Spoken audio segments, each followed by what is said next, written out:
আজকে ভিডিওটা একটু খতরনাক টাইপের হবে, তা আমি তোমাদের জন্য করব। কিছুদিন আগে তো দেখেছিলাম আমি আমার মাকে 80,000 টাকা চেন বলে গিফট করছিলাম। আজকের আমি এই 80,000 টাকা নামের চেন এমন একজনকে গিফট করতে যাচ্ছি, সে কিনা প্রচন্ড ভয় পায়। আর তোমরা তো প্রায় অনেকেই জানো, এই সোনার বাক্স কারোর হাতে দেখলে আশেপাশের লোকজন বলে দেখি দেখি, আগে তাদের রিয়াকশনটা নেব।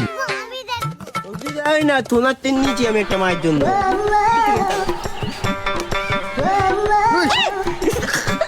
তুমি যদি দেখো জোর করে আমার ভুল, এই বৌদিটাকে ভয় দেখাও বলে এসেছিলাম, কারণ সাপকে প্রচন্ড ভয় পায়।